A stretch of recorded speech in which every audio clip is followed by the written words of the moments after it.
Hey, Forge fans, Anthony Urcioli with you. It's the Forge Audio Network, and this is the match day preview. Forge FC finding themselves in the midst of a 9:05 derby Friday against York United at York Lions Stadium. Kickoff time is at 7:30. Very different starts to the year for both clubs.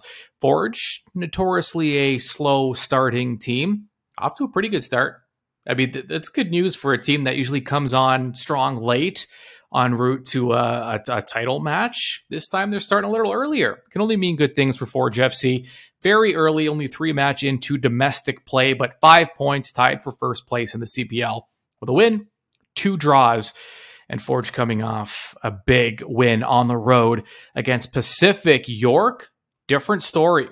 They're going to be at home Friday. They've been at home twice this season. So far, 2 losses, outscored 4-1 in those 2 matches. We're going to check in with Charlie O'Connor-Clarke, CanPL.ca contributor, although that almost doesn't do it justice because Charlie O'Connor-Clarke does a lot. I call him the hardest working man in Canadian soccer journalism, but he found some time. He's going to join us very shortly, and we'll break down this match between York and Forge. First, though, some housekeeping, some big news items happening in the span of just a few days. First of all, Bobby Smirniotis, head coach, no longer technical director of Forge FC. He's now head coach and sporting director of Forge FC. So Bobby playing an even bigger role for Forge FC going forward. Jelani Smith, who was the club's manager of soccer operations since 2018, since the beginning, is now the director of soccer operations. Well-deserved promotion for Jelani. And the powerhouse, Nicole Demers, who has been promoted to vice president of business operations, helping this club move forward. As if this club needed any more help. Already a phenomenal start to, I guess, it's been 5 years since this club was announced, let's say.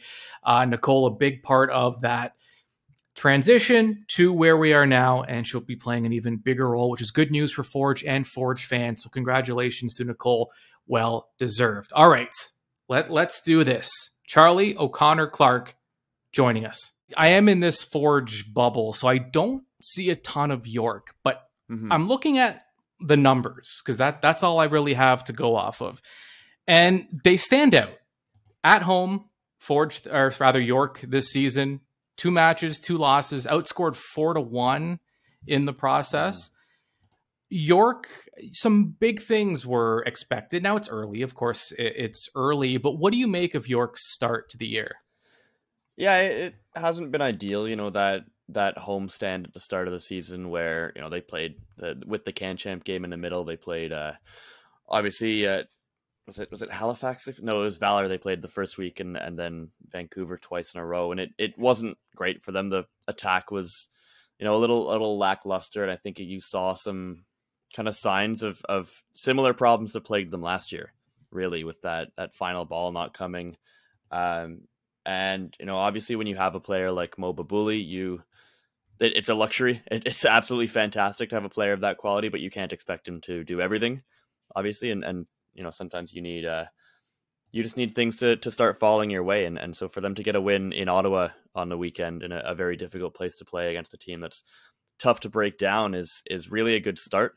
I think there's definitely a lot more positive vibes around that club at the moment, just because they're finally on the board. They've got that goal, and sometimes that is what you need to get things going in a season. You need a road trip where things maybe go your way, and then you can come home and things are a little bit better. So there's obviously a lot of quality in that team as well.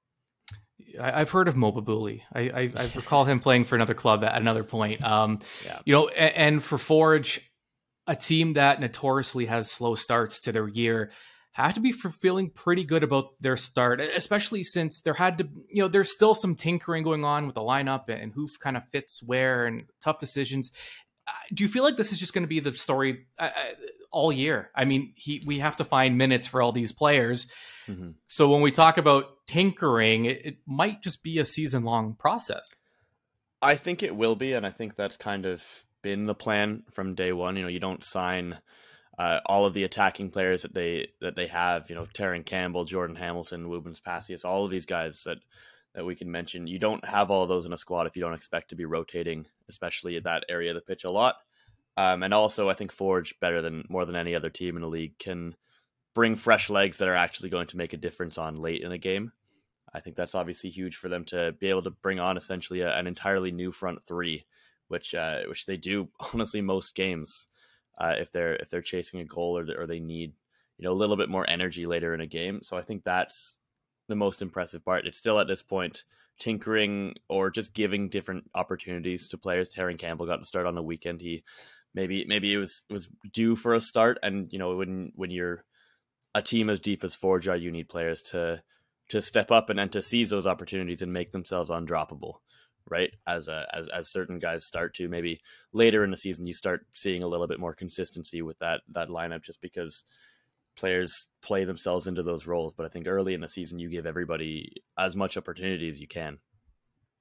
Yeah, that's fair. And it's, Kyle Becker enters the lineup last match in his first, game action in a while. And I don't know, I loved the way he played. I mean, he emptied the tank for, I think it was 71 minutes he played. It was the full Kyle Becker. I mean, he was just, regardless of where the ball was in the field, I saw number 10 in the vicinity. And, Becker, he's a guy who's motivated perhaps by the fact that there isn't, sometimes just there's these innate competitions that happen within a club. And I don't think the players are competitive about it, but it just happens naturally. And, Noah Jensen had the great start to the year. People weren't really talking about Kyle as much. Kyle gets on the field and you're like, oh yeah. I mean, Kyle Becker is on this club and he can still bring it. So yeah, just your thoughts on his debut. Yeah, I thought that it was really, it was Kyle Becker being Kyle Becker. He comes back into the side and he immediately is kind of the one stringing everything together, right? He's obviously always the connection between the back and the front. He covers so much ground, and obviously he's still kind of easing his way up to full fitness, coming off a bit of a knock in preseason. So I think he was kind of on a minutes limit in this game, but he comes in and it looks like he hasn't missed a beat for him to come into what was that, Forge's fourth game of the season in all competitions, and for him to fit in very seamlessly. It's obviously impressive for a guy who, has always really been able to do that. And I think that it is probably a good thing that even for him to have a little bit more competition than he has in the past for minutes and a spot on the field, right? There's obviously never really any doubt that if Kyle Becker's healthy, he's going to start and he's going to play for Forge. But, when you have talented guys like Noah Jensen on the bench that are hungry for minutes, and that just pushes even Kyle Becker forward as well. And I think that's very healthy for a club like Forge. Last year, Forge, Ashton Yodi Janssen, the reigning defender of the year, another Forge defender, maybe. I know it's early, but so far, I mean, Mandrakar James, I know people knew the pedigree was there and the talent was there. You never know how it's going to translate from league to league. I think it's translated pretty well so far. Yeah, absolutely. I think we know the level that he can play at, that he's played at in his career. And he's just so steady. It must be incredible to be Tristan Henry and know that he's really going to limit the shots that you have to stop to really distance things and then shots from difficult angles that aren't high quality chances, because he just is cutting off everything. And it's really difficult to play past him. He's always in position. He's so good at winning the ball back as well. He's always winning his tackles and cutting off passing lanes. And just, I think it must be very calming to have a presence like that on the pitch, who just you pretty much always know is going to be safe. And he being next to Alex Janssen maybe gives Alex a little bit more freedom as well to maybe step up when he wants to, when he's playing out of the back, to be a little bit riskier with some of or ambitious with some of the balls he wants to play. So I think it is a really a nice little partnership, I think, that we're starting to see form. For Forge, we the list of rivals, it kind of goes like Calvary, Pacific. York just seems like a embedded rival, just like a natural rival because of the geography. I don't know. I don't. It doesn't feel quite like the rivalry maybe people anticipated, and a lot of that has to do with maybe York hasn't quite found themselves into some of these, positions where they're playing high stakes matches against Forge. There've been a couple, but not quite. What do you make of this rivalry and where it's at this stage in the CPL league? Yeah, it's tough. It's tough because obviously one of those two teams has been much more successful in the league than the other, right? I mean, that doesn't help things. I mean, I think in the games themselves, they are always quite very competitive. I think York probably, I don't have the stats to hand right here, but I would think that York probably are one of the teams with a better record against Forge than most other teams. They've done quite well in some of those derbies. I remember last year, I think they took two of them. I think they won at home and they won at Tim Hortons Field in a game where Mo Babuli, again, just sort of took over in that game. That was a really kind of maybe coming out party for his arrival at that club.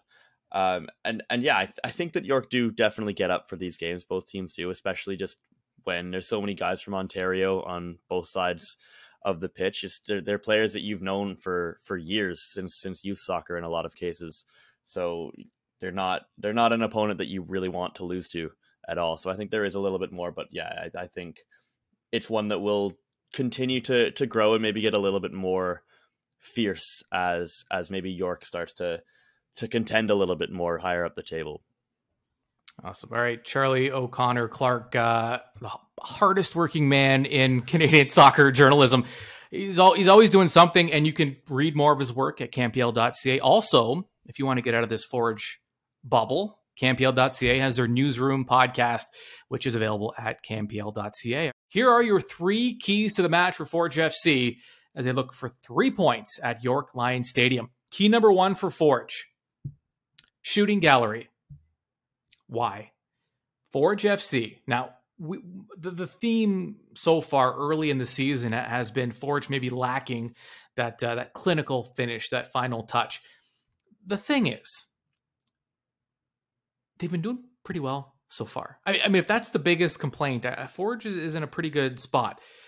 They're tied the league lead in goals per match, 1.33 through 3 matches. Even more impressive, they're leading the league in shooting percentage. 52%, more than half of their shots are finding the back of the net, and that's with 2 posts. They are second right now, tied for first, actually, with hitting the woodwork.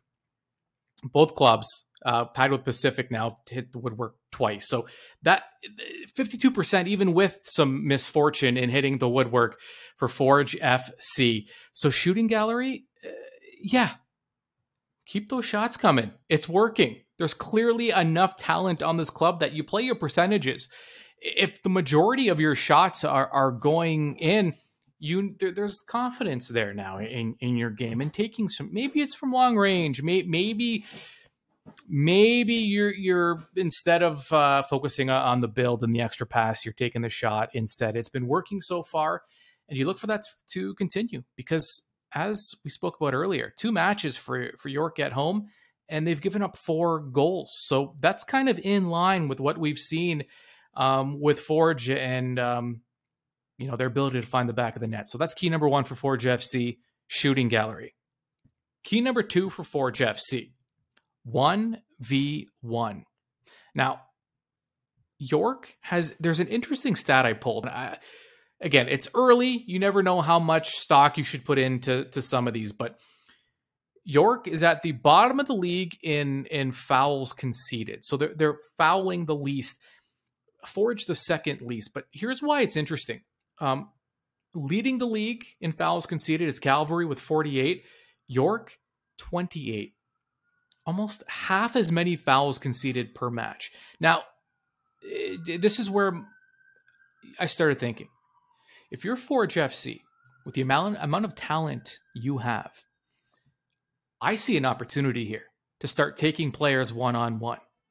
If I'm looking at these, if I'm reading these stats as York maybe not being as aggressive and not as quick to foul, maybe use that to your advantage if you're Forge FC. Maybe you take guys on one-on-one and you're going to get a little more space. And if a defender's not going to, go for the easy foul and he's going to let you come at them and make the first move, maybe you take it. Maybe Forge can use that to their advantage and get a little more aggressive in their attack. 1v1, key number 2 for Forge FC. Key number 3 for Forge, man the middle. York United, again early, but that's all we have to go off of. So that's what we're doing here. Cross percentage. Bottom, dead last in the league. 16.87% in successful crosses. So York, so far, has not had a lot of success attacking teams from the outside. So if you're Forge and you have the strength down the middle like you do with defenders like Ashton Yodi Janssen and Mandrakar James and Hoja Rapport playing midfield, and whether it's Kyle Becker, whether it's Noah Jensen, Sissoko, so strong down the middle, you protect the middle and you force York outside. They haven't had a ton of success. You don't have to worry about them being deadly on the cross or in the air. And part of that is because you have defenders like Ashton Yodi Janssen and Mandrakar James who can defend those crosses better than most with their size, with their height, with their experience. Force them outside. Key number 3 for Forge FC. Protect the middle, man the middle. If York's going to score goals, make them do it from the outside. You're gonna like your odds, at least to this point in the season. Those are your 3 keys for Forge FC. Friday night is the night, 7:30 p.m. Remember, it's going to be a short week. Forge back at home the following Tuesday against Atletico Ottawa. The first time those two clubs are meeting since the CPL final back in October, which, as we know, went Forge's way. This one, though, for the Canadian Championship, the quarterfinal. The winner of this match will move on to play an MLS club. So a lot at stake here. A lot to be earned here. So Forge with a short week. Shorter week, though, for Ottawa because they play Saturday. So bit of an edge for Forge. But game still needs to be played. Remember, you're going to want to keep it locked right here to the Forge Audio Network, the official home of your reigning, defending, undisputed Canadian Premier League champions, Forge FC. All right.